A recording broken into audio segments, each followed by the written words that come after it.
LDBC. This is your boy, Coach Shelton Harrison. You're live on the Coach Shelton Harrison Boxing TV show live. And guys, I just got through watching Ruslan Provodnikov versus John Molina Jr. This fight went exactly how I thought it would be. It would be more or less like a brawl fest. But, you know, man, I was kind of shocked in this fight, man. You know, first of all, you know, I just got to say, you know, yeah, I'm not taking a victory away from John Molina Jr. John Molina Jr. don't listen to his trainer.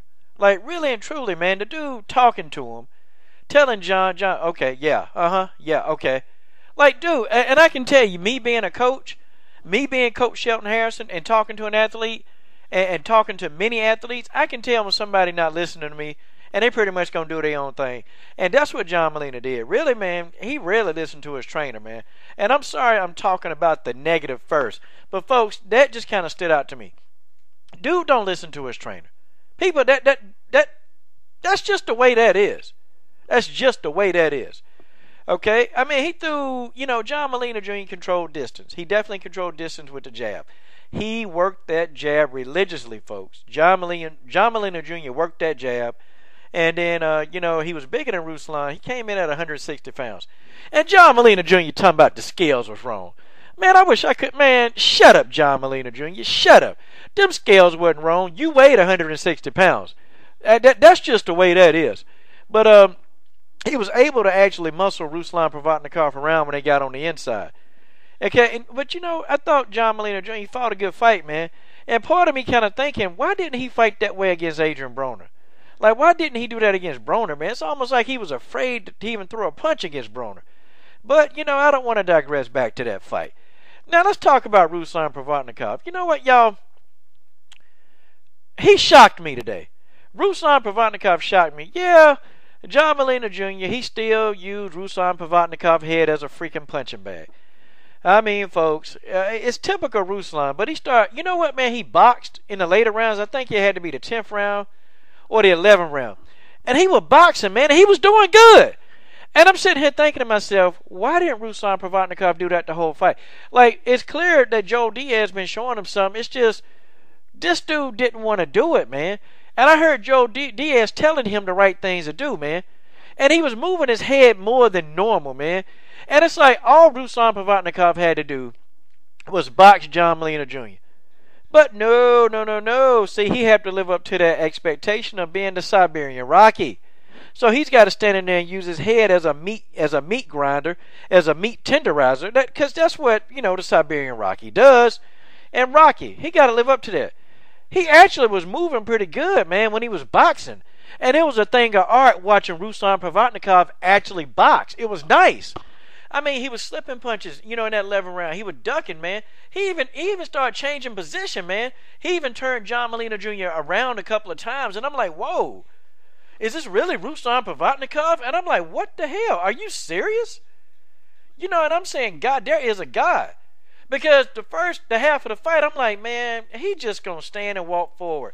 And that irritates me. Somebody who just walks forward, tries to get a power shot off, and then that's how they're going to think they're going to win the fight with a lucky shot. I can't stand that. Instead of getting in there and just kind of using some technique. I mean, when Ruslan Provodnikov did it, he was successful. All he had to do was do what he did the 11th round. That's all he had to do. And then the dude started doubling up on jabs and setting up combinations. I mean, man, it looked good. And then in the 12th round, he just completely fell out of that. And I'm sitting here thinking, what are you doing? What are you doing? Now, I thought the scorecards were a little bit ridiculous, man. I thought 117 to 111, I thought that was pretty extreme. I thought I had the fight score 115 to 113. That was my final score. I mean, but, you know, it is what it is, man. I still think John Molina Jr. won the fight. But, I mean, I don't know, guys. You guys tell me what you think about this, man. I mean, I think Joe Diaz is good for Ruslan, but, man, what good is having a trainer, man, when you don't even listen to the trainer?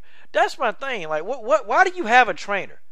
Why these dudes pay these guys the kind of money they pay them to sit back and just go in there and do their own thing?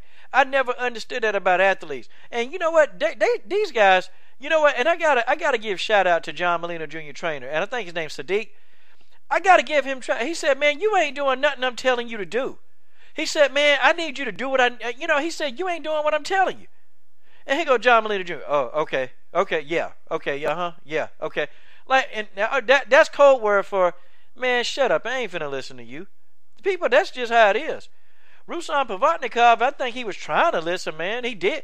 His trainer told him, look, man, box, man. Come on, box. And he boxed. And guess what? He was successful.